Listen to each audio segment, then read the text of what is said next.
अगर भाजपा को लगता है कि हम लोगों से फायदा नहीं मिल रहा है तो गठबंधन तोड़ दे। क्यों छोट भैया नेता से अब सब करवा रहे हैं? चाहे राजभर के भी यहाँ नेता हूँ, अब सब उल्टा पुल्टा बोलते रहते हैं। संजय निषाद को लगता है ये आभास हो गया है कि वाकई में भारतीय जनता पार्टी की सरकार अब जाने वाली है, क्योंकि कहा जाता है कि मौसम का रुख वही बदलते हैं जिनके अंदर पहले से ही आभास हो जाता है कि वक्त बदलने वाला है। के नेता हैं बेचारे, वो हम लोग नहीं, वो जाटों का वोट दिलवाया आरएलडी ने। क्या उनके नेता जो है जाट उनकी पार्टी के खिलाफ बोलेंगे? हम कहते राजभर का नेता है, राजभर भैया आज के दिन में, तो अब नेता भर्ती करके ये जो है उसे अब सब कराएंगे। लगता है कि संजय निषाद भारतीय जनता पार्टी से काफ़ी नाराज चल रहे हैं।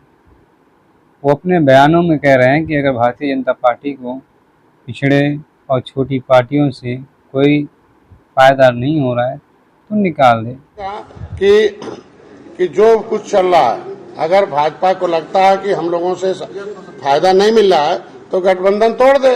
क्यों छोट भैया नेता से अब सब करवा रहे हैं? चाहे राजभर के भी यहाँ नेता हूँ, अब सब उल्टा पुल्टा बोलते रहते हैं। संजय निषाद को लगता है ये आभास हो गया है कि वाकई में भारतीय जनता पार्टी की सरकार अब जाने वाली है, क्योंकि कहा जाता है कि मौसम का रुख वही बदलते हैं जिनके अंदर पहले से ही आभास हो जाता है कि वक्त बदलने वाला है। अब निषादों का नेता, निषादों को वोट दिलवा रहा हूँ, तो क्या ये छोट भैया नेता को भर्ती करके ये कौन करा रहा है? यार हम कह रहे हैं आज के दिन में अगर जिसको सरकारी नहीं, मैं कहता हूँ जिसको सरकारी सुविधा मिली हुई गनर है और कहते भाई हम टिकट देने के लिए भाजपा ने, अब गोरखपुर से हम तो जानते थे कि माननीय गृह मंत्री, तो यकीनन ऐसा लग रहा है कि संजय निषाद को आभास हो गया है कि अब वक्त बदलने वाला है और संजय निषाद का अब जज्बात भी बदल गया है, क्योंकि सत्ता में रहने का जितनी सारी malaइयाँ खानी थी वो खा चुके हैं। अब संजय निषाद को ये लग रहा है कि भारतीय जनता पार्टी पिछड़े समाज और पिछड़े समाज के नेताओं के साथ नाइंसाफ़ी कर रही है।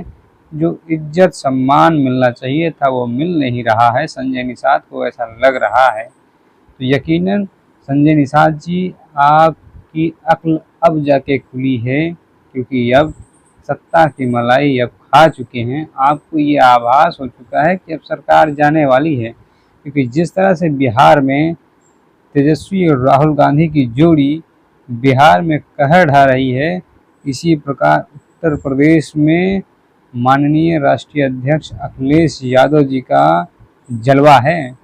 और पिछड़े, दलित और शोषित के अगर कोई सहारा है तो अखिलेश यादव जी हैं।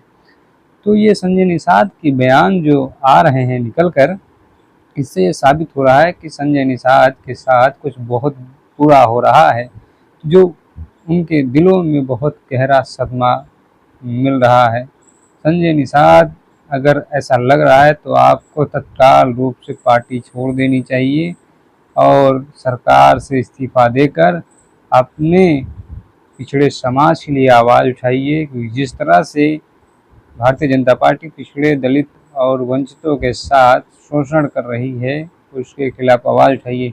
अखिलेश यादव जी इस मुद्दे पर आवाज़ उठा रहे हैं, निरंतर आगे बढ़ चढ़कर ये आवाज़ उत्तर प्रदेश में उठा रहे हैं, ख़ास तौर पर पूर्वांचल में। पूर्वांचल एक ऐसा पिछड़ा वर्ग है, क्योंकि पूर्वांचल में अभी तक ऐसी कोई विकसित कार्य नहीं हुए हैं भारतीय जनता पार्टी के कार्यकाल में।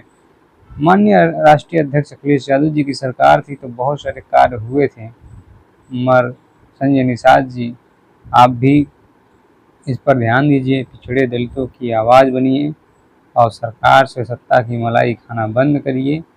फिलहाल जो आपके साथ हुआ है ये बहुत निंदनीय है, बहुत अफसोस की बात है। तो यकीनन ऐसा हो सकता है कि संजय निषाद को इसकी कीमत भी चुकानी पड़ सकती है। बगावत के सुर अब उठने शुरू हो गए हैं। ये वक्त का इंतज़ार करना पड़ेगा कि संजय निषाद किस वक्त और किस जगह जाएंगे, ये तो संजय निषाद ही बताएंगे। बहुत बहुत धन्यवाद, नमस्कार।